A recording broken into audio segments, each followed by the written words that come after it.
Hi there, it's your deliciously undelicate hothead thundermouth Marcana, coming to you unscripted, uncensored, unapologetic, psychologically immune from social media control, reviewing Space Empire's all good things. There are a lot of good things, just a couple of minor bad things, but all in all, a great game that has recently come out, wrapping things all together for the three different previous modules of this game. So, we'll have a look at it.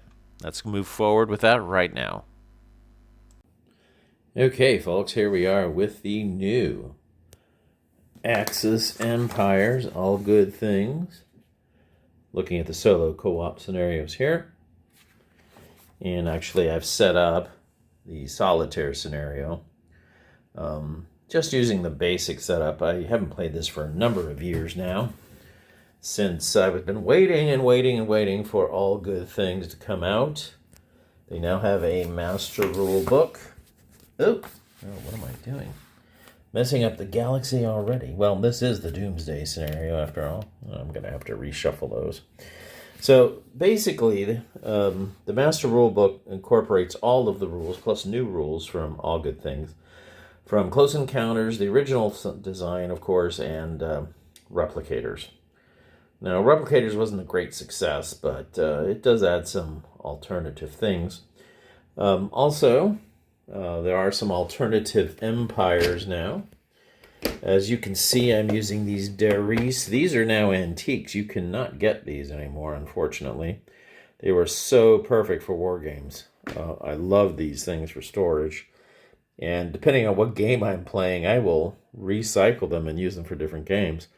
So, for example, now I've got this. I had two for SE4X. Now I got another one because we've added two new empires with alternative statistics and a bunch of new things here. Let me get this. I wonder if I can get this open without spilling it. There we go. So we have the brownish tan empire, the orangish new empire.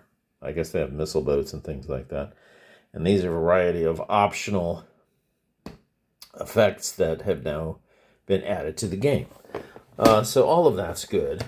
But I'm just going to use the yellow empire here to play against the monstrous Death Star, not Death Stars, the Death Machines, I guess they're called. Doomsday Machine, yeah, from Star Trek. So the Doomsday Machines will come in either here or here or here after a certain period of time, and I need to build up and get ready for that. So it should be an interesting way to remember how to play this game. So a couple of other new things. They've added some new different characteristics to Deep Space. And I'll show you some of these markers now. Here's some extra markers you'll see here, for example, is a, what is that? A quantum filament. Oh boy. Okay. So that has some game effect.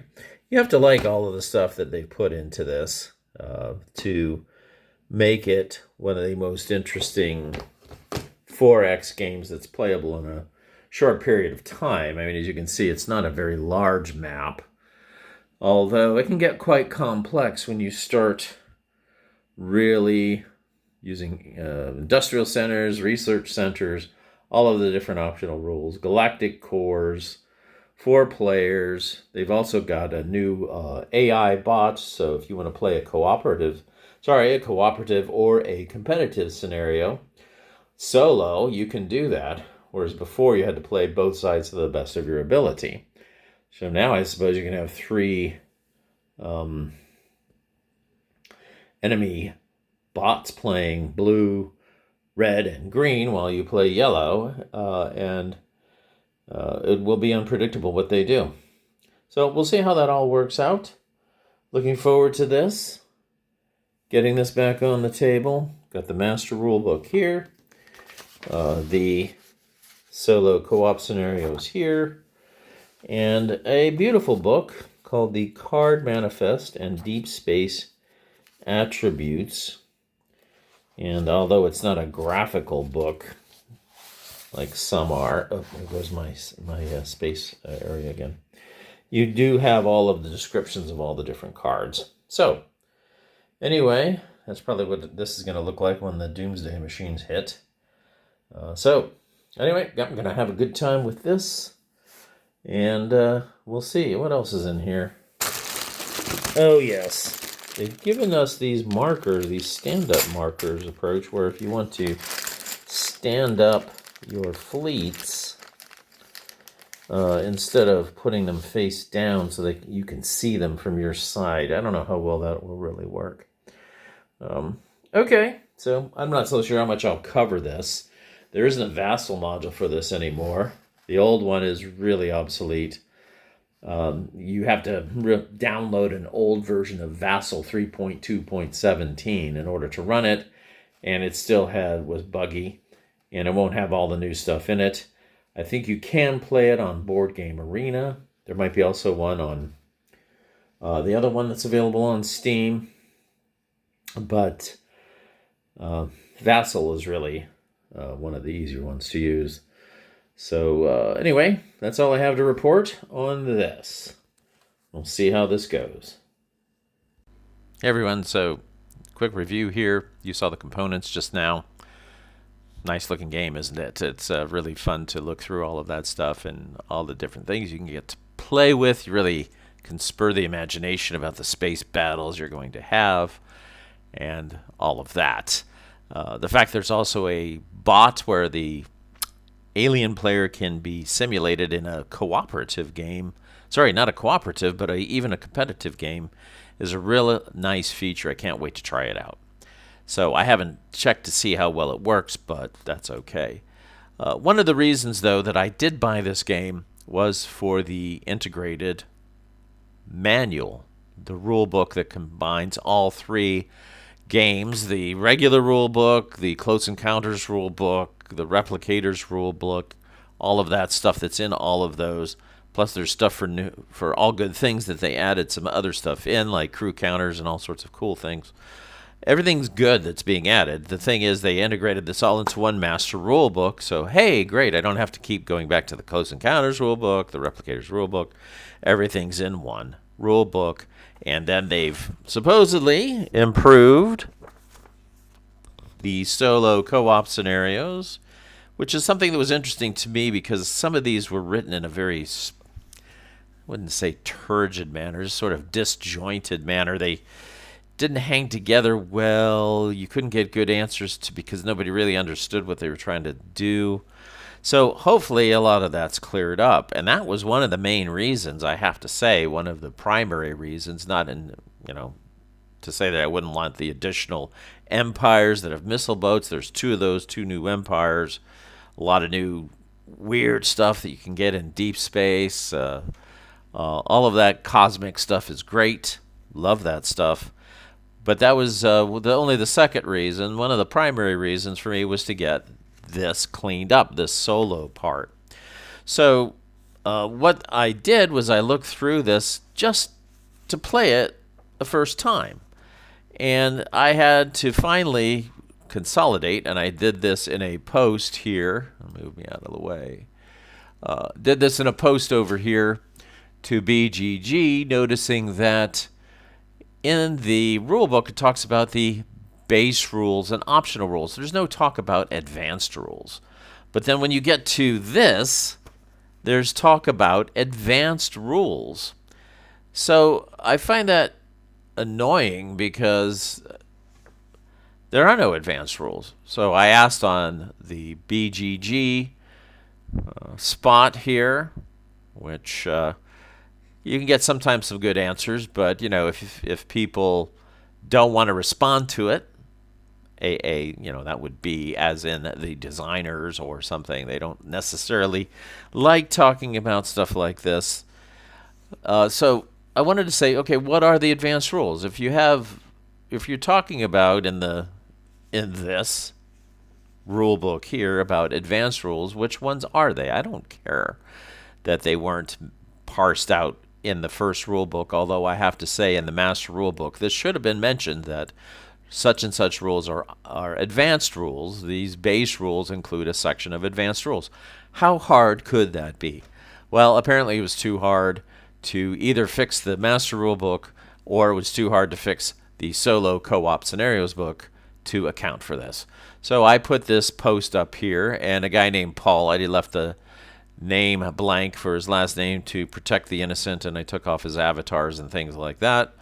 But Paul, who kindly answered my question, to answer your main question, well, I had several questions because I usually have more than just one question. There's some sub-questions in here. Like, for example, why are the rules for close encounters? See, the Close Encounters rule book should no longer matter. In all good things, we use the master rule book for everything. So why in the solo book does it talk about referring to close encounters? Are we supposed to look at those rules? How are they relevant? I think it was just a mistake. They just didn't proofread the solo co-op rules book well enough. And that's what Paul suggests down here. As you can see, he says, to answer your main question, the base game identifies 5 advanced rules, which are pipelines, fighters, raiders, mines, aliens, and he said this should have indeed been cleared up in the MRB and the scenario books, and yes, that's nice that somebody's acknowledging that. But unfortunately, this isn't all of the so-called advanced rules, because there's more that would need to be accounted for, particularly and most importantly, the crew rules. The crew rules were added later, and those are in Rules Section 12. But I can tell you right now, when you play with crew rules, it's quite complex. You have to assign the crews. You have to put it on the back of the ship chart that this crew is manning this set of boats, but there's no space on the crew chart to put which crew counters are there because they forgot to do that or neglected to do it. So then what they suggest is you can write in non-permanent pen on the crew card itself. I'd like to know how many people would like to write in non-permanent ink on their crew cards of which ships they're assigned to. I bet you nobody wants to do that. I mean, they might want to write it on the sleeves if you use card sleeves, but nobody in their right mind wants to write on the crew cards. This is probably something they get from their other semi-connected space game. It's a space tactical game, which I bought and then sold because it actually cannot be integrated with Space Empires 4X in any meaningful way. So I found it on something I didn't want. Trying to remember the name of it now. But anyway, there they use, those grease pencils to mark hits and stuff like that. So I'm sure they thought, okay, we'll just mark it on the crew card. So I don't like that about it. I think the crew cards should be probably an optional rule, not a basic rule. They really complicate the game significantly.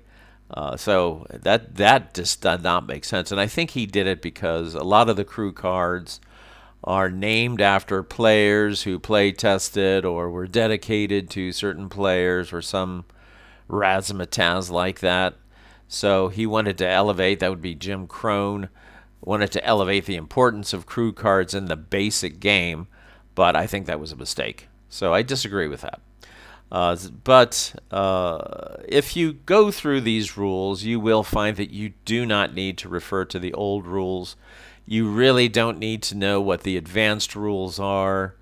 So my point here is that should not have been mentioned in the solo co-op scenarios book. Don't talk about advanced rules if there aren't advanced rules. There are 2 sets of rules, base rules and optional rules. And that could have been easily cleaned up. So one of the reasons that I did buy this game was to have these things cleaned up and make sense. And so right off the bat, I'm finding this minor thing, semi-minor, because you still have to cogitate to figure out that they actually don't mean anything. So I don't know what else is in these books that might be in error. I hope there's nothing else. I really hope so. So for that reason, I can't give this a 4 out of 4 on my 0 to 4 rating system. I'll give it a 3 out of 4, though. I'm pretty happy with it. And I do recommend that you purchase it. If you do buy it, though, you're going to have to buy the previous modules as well. Not everything's included in one big second edition or third edition release, which actually I'm grateful for, because when companies don't let you use their old stuff and then make you buy a whole new game, then everybody's buying the game when they don't need to buy the whole game. If they had the other 3 modules with 3/4 of the stuff that was useful, they should have kept that stuff. And here I'm pointing my fingers at you, Axis Empires Ultimate Edition, where you did exactly that. You made the players who love the game buy a $300 game, and it had to be bought as a complete game. Now, I don't know if it was the designers who did this, or I blame this on Decision Games. This is a GMT game. GMT is a much better run game company. So thank you, GMT, for doing all that you've done and all that you continue to do. Very happy with your products. You're probably number 1 on the list of game companies that I would say, in terms of customer service and ability to produce excellent games, GMT's on top of it. Flying Pig is pretty good. MMP is good when it comes to ASL. I don't play their other games, mostly because I don't care for some of those designs. I do like Mark H. Walker's stuff.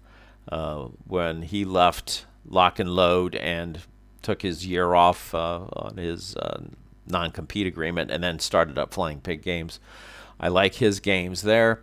Lock and Load Publishing is lower on the list simply because of their botched release of the World at War 85 game, which I do love. I think it's an excellent system now that they got it out, and I really enjoy playing it.